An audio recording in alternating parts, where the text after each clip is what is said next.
Olá a todos! Hoje vamos embarcar em uma breve exploração de um dos princípios fundamentais do eletromagnetismo, a indução eletromagnética. Este conceito está por trás de muitos dos avanços tecnológicos que moldam o nosso mundo moderno, desde os geradores de energia até as tecnologias de transmissão sem fio.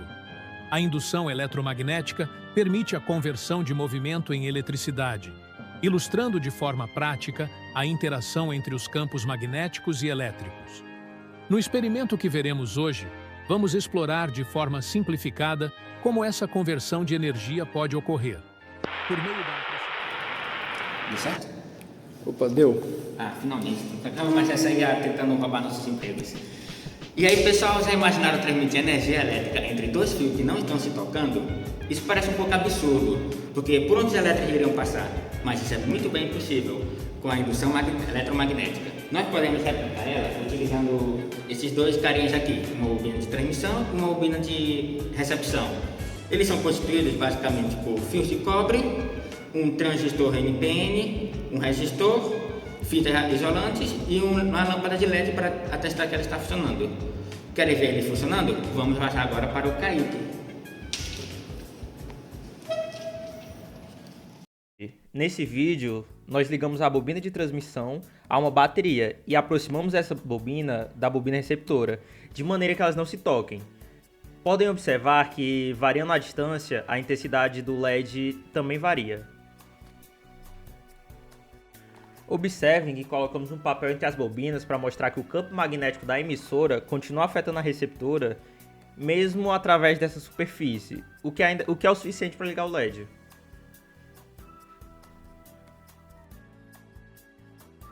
E se mudarmos a tensão? Olhem os números verdes na fonte. O LED aumenta junto com a tensão. Quanto menor a tensão, menor a intensidade. Quanto maior a tensão, maior a intensidade. Mas afinal, como se monta?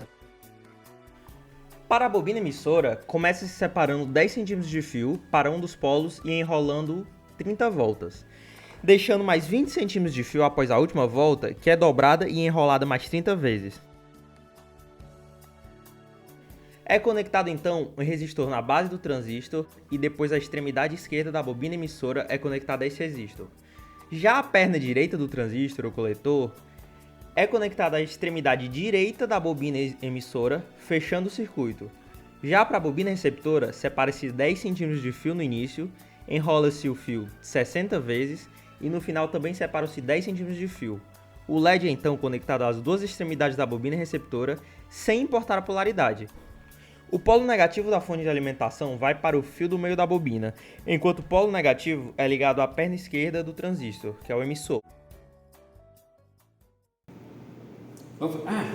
Já está começou? Então, pessoal, agora que nós já vimos o dispositivo funcionando, espero que vocês estejam curiosos sobre o porquê ele funciona assim, como ele funciona assim. Para isso, eu irei chamar um amigo meu, Alisson, que irá explicar para vocês como isso ocorre. Tá aí, Alisson? Welcome to Freddy Fazbear's Pizza. Prontos? Podem ir. Nessa primeira etapa da explicação, vamos mostrar o que está ocorrendo na primeira bobina, a de transmissão. Aqui temos a bobina, uma bússola e um gerador de corrente alternada. No experimento anterior, nós utilizamos uma fonte de corrente contínua, mas o transistor faz com que ela se tornasse uma corrente alternada. Com isso, quando ligamos a fonte, podemos observar que a bússola vai mudar de acordo com o sentido da corrente. Isso se deve, pois um fio ultrapassado por uma corrente gera um campo magnético cujo sentido depende do sentido da corrente. Para o caso de uma corrente em uma bobina ou um fio circular, o campo gerado apresenta um formato como desse GIF, apenas mudando a direção para que suas setas seguirão se a corrente estiver no sentido contrário. O motivo de alterarmos o campo é a seguinte lei: quando o campo magnético ao redor de um fio muda, ele cria uma corrente elétrica no fio. Quanto mais rápido o campo magnético muda, mais forte é a corrente elétrica gerada. Assim, quando aproximamos a segunda bobina com a lâmpada, o LED, podemos observar que a lâmpada irá ligar e se aumentarmos a intensidade que a corrente vai mudar, a lâmpada vai ligar mais intensamente. Agora que já entendemos como funciona a indução eletromagnética, vamos pensar como ela é aplicada no dia a dia moderno. Para isso, o LED irá nos dar uma ajudinha. Grande parte da tecnologia que usamos diariamente depende direta ou indiretamente da indução eletromagnética. Alguns exemplos da utilização de indução eletromagnética são usinas de geração de energia, especialmente as renováveis, transformadores, essenciais para a distribuição elétrica em grandes redes e postes, motores elétricos, que movem eletrodomésticos, ventiladores e até carros elétricos, cartões com tecnologia de aproximação, como os usados em pagamentos e transportes. A indução eletromagnética também está presente nos carregadores sem fio, como os mostrados nas imagens. O funcionamento desses carregadores é muito semelhante ao que demonstramos com as bobinas no início do vídeo.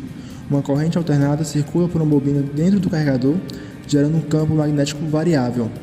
Quando aproximamos do celular, esse campo induz uma corrente em uma bobina dentro do aparelho. Com auxílio de componentes adicionais para garantir eficiência e segurança, a indução eletromagnética é usada para carregar nossos dispositivos. Com isso, vemos que a indução eletromagnética é um fenômeno cuja teoria e execução são relativamente simples.